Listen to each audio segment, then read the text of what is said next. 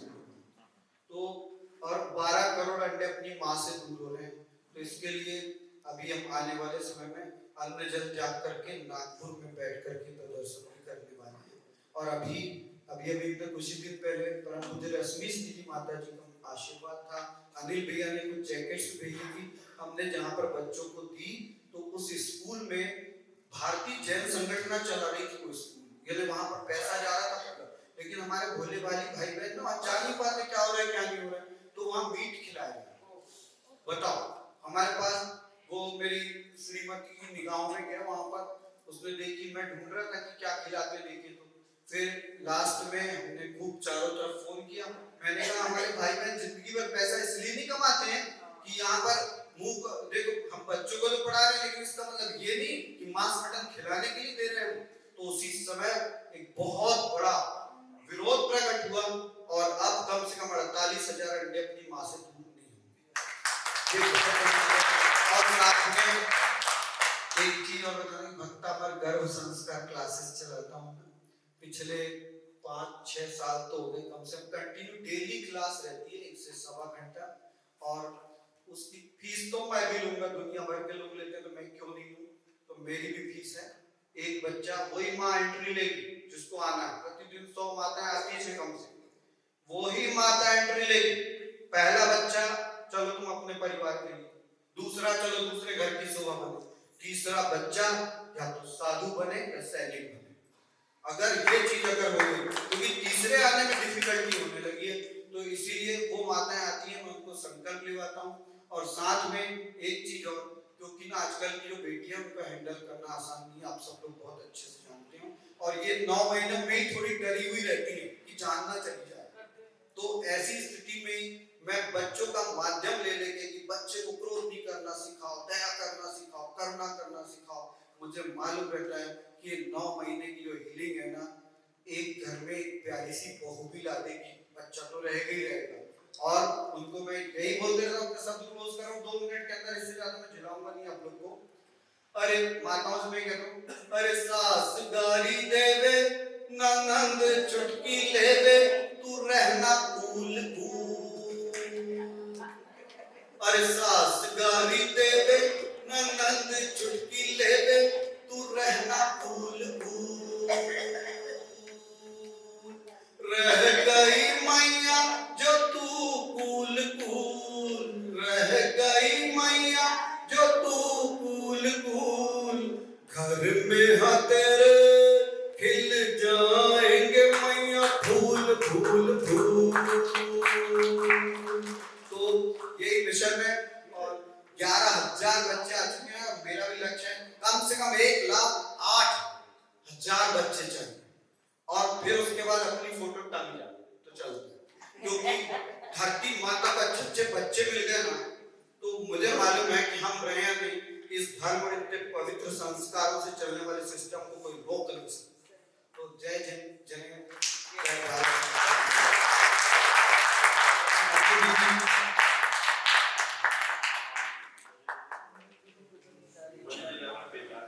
आखिरी में 5 मिनट लेकर के कार्यक्रम का समापन करेंगे, कुछ सवाल भी लेंगे, लेकिन हम सभी के जो वंदनीय हैं इसे मौजूद दी कुछ अपनी भावधारा बताएंगे। बहुत सुंदर प्रस्तुति अनीश द्वारा, बहुत सुंदर ज्ञान, और 2 ध्यान आपने सुने, हमारे निकुंज भाई जी ने इतना अच्छा सेशन दिया, उसके लिए हम बहुत आभारी हैं। हम चाहेंगे निकुंज भाई जी का सम्मान आपका टाइम है।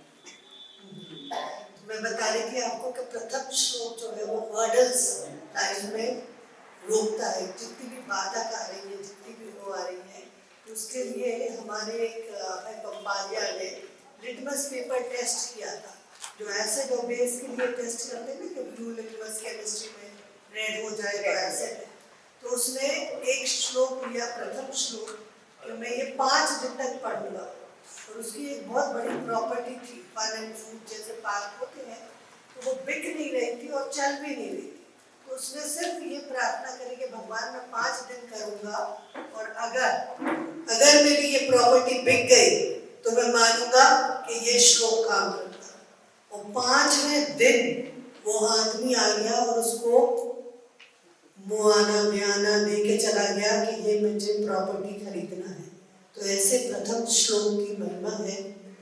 ऐसे ही चौथा नंबर जो श्लोक है हमारे दुबई में अनीता शाह ने किया, और उससे कॉन्ट्रैक्ट मिलते हैं। वो इवेंट मैनेजमेंट में थी, बार बार फोन आ रहा था कि आपका प्रोग्राम करना है।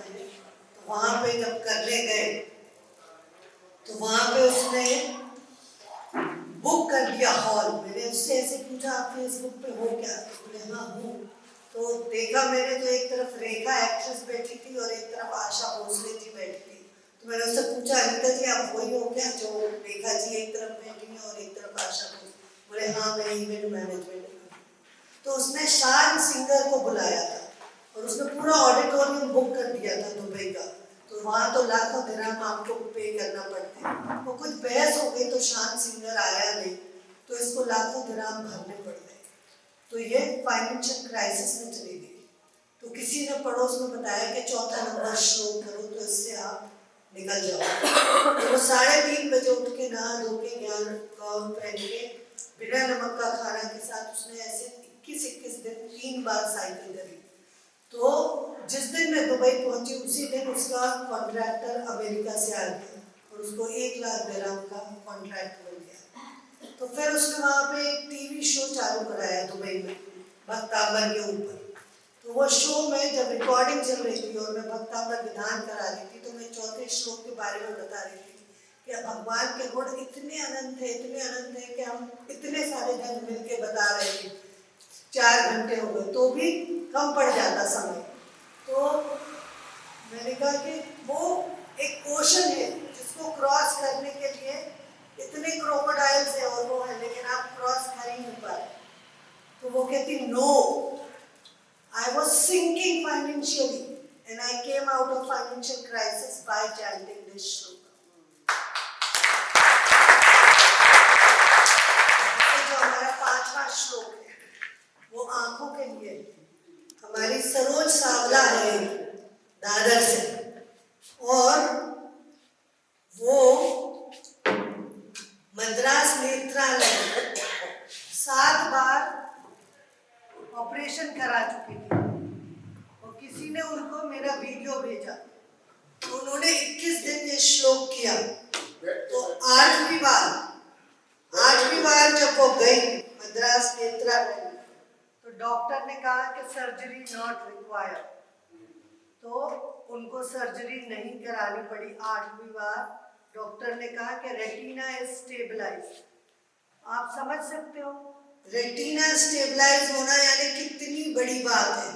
8वीं बार जो इस व्यक्ति का 7 बार ऑपरेशन हो गया और सिर्फ 21 दिन करने का, सिर्फ 21 दिन उसने बिना नमक का खाना खाया और ऐसे आराधना करी तो उसकी 8वीं बार सर्जरी नहीं लगी।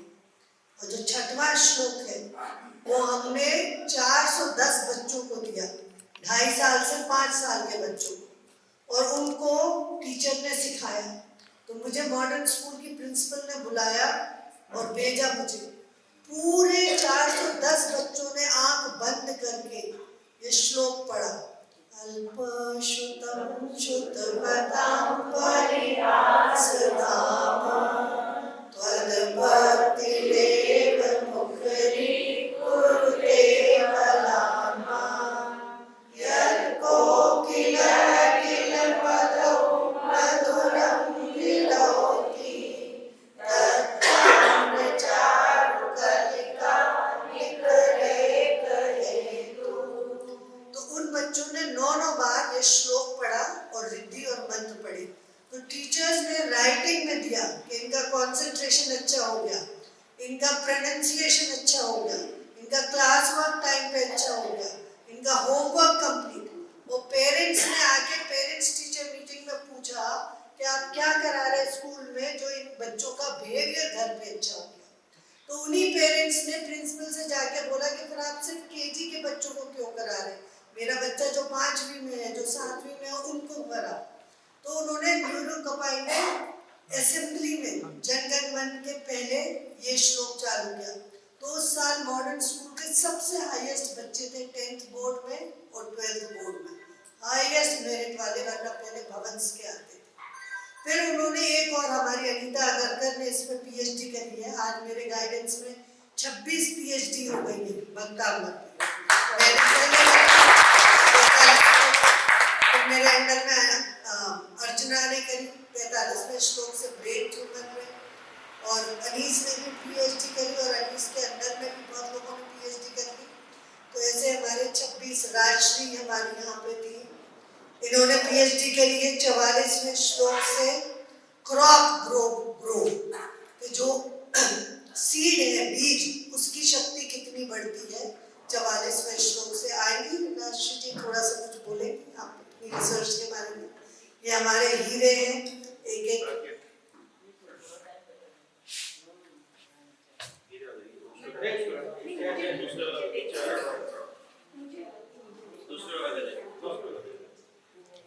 तो इनका पीएचडी, और सोचिए हर कोई आश्चर्य करता कि 4 लाइन के श्लोक पे 400 पेज की पीएचडी कैसे हो रही, वो केस स्टडीज।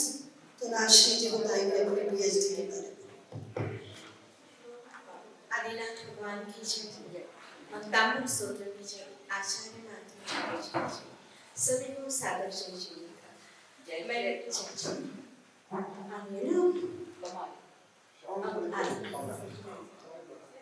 मैंने अर्चना दीदी और मंजू दीदी के गाइडेंस में 44 नंबर के ऊपर पीएचडी की। भक्तामर की जो श्लोक है उसके ऊपर सब पीएचडी कर रहे थे।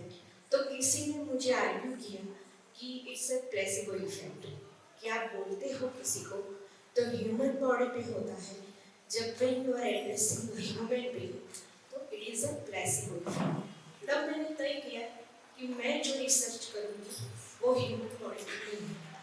आई वांट टू प्रूव कि मंत्रास की इफेक्ट होती है। तो 44 नंबर पे किया, और बचपन से मेरा ये था कि आदिनाथ प्रभु ने हमें हंसी खुशी सिखाया। जब मैं न्यूज़पेपर में पढ़ती थी कि जो फार्मर्स हैं वो सुसाइड करते हैं, तो और जो हम अन्न खाते हैं तो उनके बच्चों की थाली में वो अन्न नहीं जाता जो हमारे लिए करते हैं। तो हुआ कि अगर ये लोग की कंडीशन में फर्क हो तो उनके जीवन में भी फर्क आए। तो ये दोनों के गाइडेंस के अंदर मैंने पीएचडी किया। मेरा एक मैं फार्म में गई, वो लेडी बिल्कुल पढ़ी हुई नहीं थी, मैं जेरोक्स दे रही थी। वो बोले कि भाभी मैं नहीं पढ़ सकूंगी, हम मौड़ी के पास बीजापुर गाँव है। फिर मेरे दूसरे राउंड में गई वहाँ, वो हंसते हंसते आए। मैंने बोला क्या हुआ सुरेखा, मैंने आप इतने खुश लग रहे हो। वो बोले भाभी आपने बताया कि मुझे पढ़ना कुछ नहीं आता था। मैंने उनको बोला था कोई बात नहीं, जब आप पशु के साथ हो तो ठ ठ ठ बोलते रहना, या ओम जो भी आपको याद आए वो करते रहना मोक्षुति के साथ।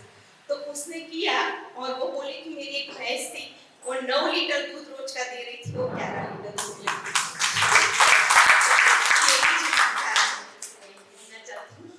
ऐसे 26 पीएचडी हुई हैं अलग अलग श्लोकों पे, और इस साल फिर 5 पीएचडी। तो जो भी जन इंटरेस्टेड हो अगर पीएचडी करने में, वो अपना नाम अर्चना जी के पास दे दें।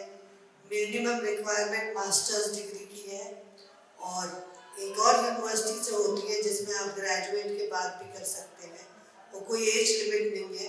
और उससे क्योंकि हमने प्रण लिया था कि पूरे 48 श्लोकों पे पीएचडी करेंगे, तो आधे से ज़्यादा श्लोक पे पीएचडी हो गई है, कुछ श्लोक ही बाकी रह गए हैं। तो ऑथेंटिकेशन हो जाता है हमारा। एक भक्तांबर का अभी मुझे यूनाइटेड नेशंस में फिर से बुलाया गया है भक्तांबर के ऊपर बोलने को, और एजुकेशन, वुमेन एजुकेशन कैसे इम्प्रूव होगा, जो मैं बता रही थी कि हमने जो अनीता अगरकर ने पीएचडी ली, और हमने 37 हमको एकेडमिकली वीक बच्चे दिए गए जो फेल होने वाले थे, जो एग्रेसिव थे, और उनको 21 दिन ये कराया और ध्यान कराया नमो नानस्य का। तो उन बच्चों की परफॉर्मेंस बहुत अच्छी हो। तो मैं अब ज़्यादा समय नहीं लूँगी क्योंकि सबको सुबह उठना भी है, जाना भी है।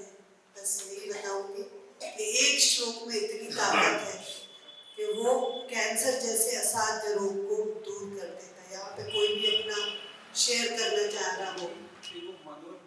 हाँ, मैं बस उसको बुलाने जा रही थी।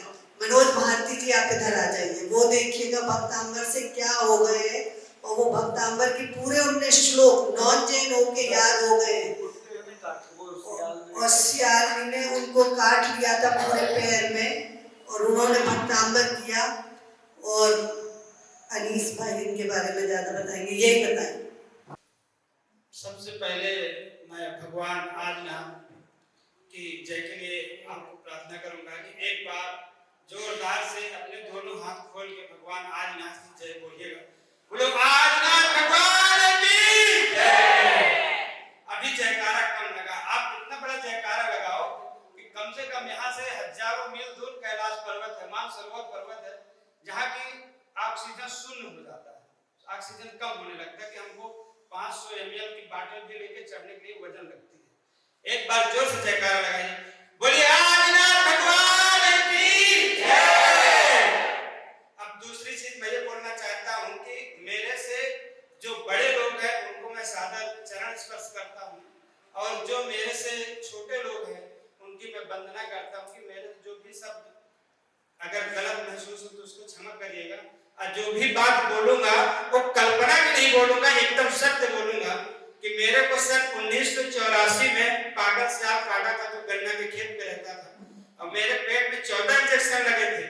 इसके बाद मेरी भैया की भक्तामर के मेरे गुरु जो है मंच में बैठे हैं श्री गणेश चंद्र जैन जी भी, हमने उनके साथ एक देश एक नाम के लिए अन्न जल त्याग दिया था एक दिन में।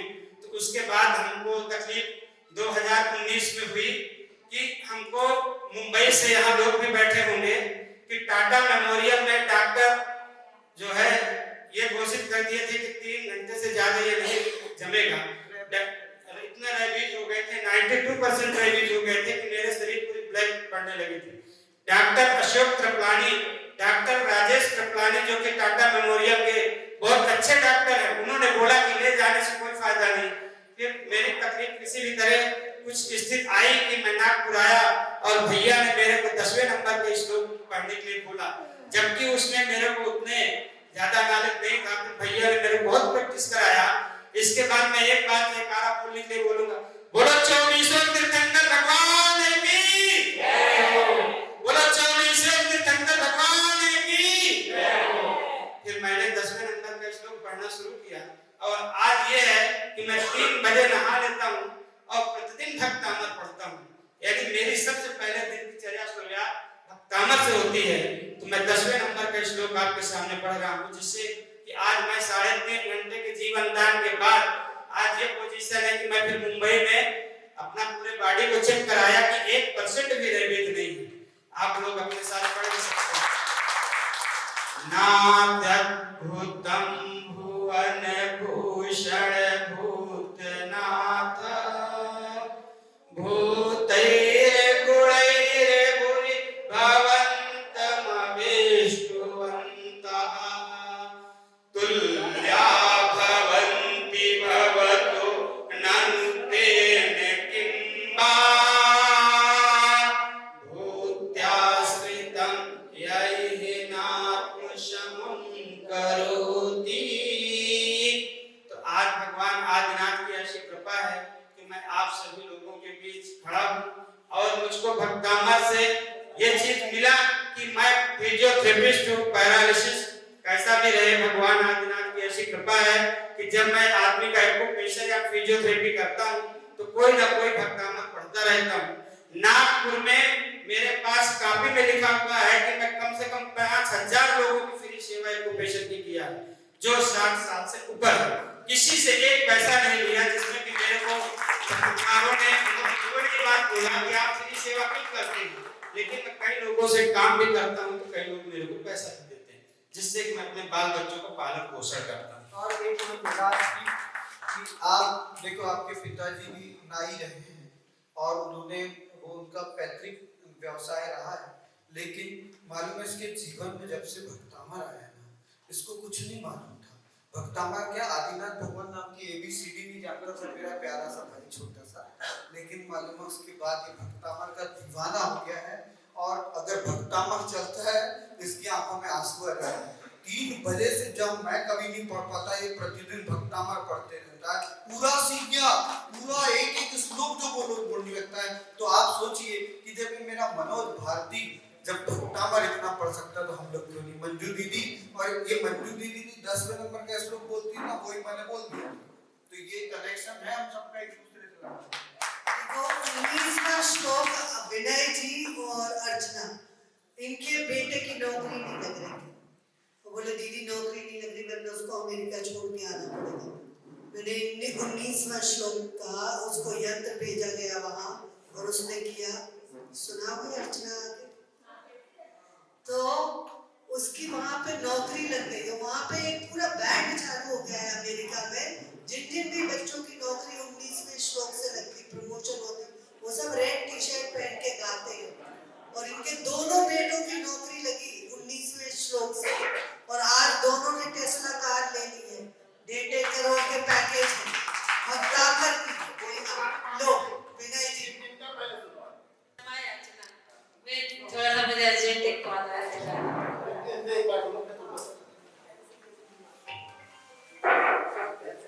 जय जय सबको।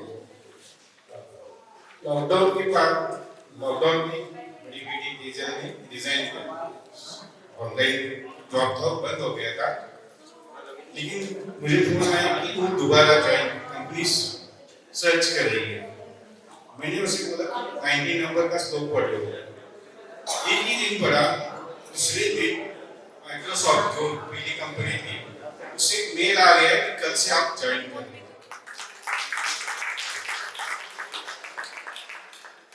प्रमोद जी कुछ बोलना है। एक सूचना है, क्योंकि काफी लोग जा रहे थे, थोड़ी जरूरी सूचना है। सुबह हम जैसे 25 तारीख की सुबह आए थे, तो कल हमारा आज की रात्रि यहाँ पे फिलहाल अंतिम रात्रि रहेगी, और सुबह हम 6 बजे यहाँ से प्रस्थान करेंगे। 5:30 बजे तक सभी लोग अपनी चाबियां ऑफिस कार्यालय में जमा करा दें, जिससे कि 6 बजे हमारी बसें तुरंत यहाँ से सभी की सभी सुचारू रूप से प्रस्थान कर सके सोनगढ़ के लिए। और आगे के लिए फिर वहां से नाश्ता पानी करके हम लोग वापस अहमदाबाद के लिए प्रस्थान करेंगे। कृपया समय का ध्यान रखिए। नहीं, 6 बजे प्रस्थान करने की बसें 5:30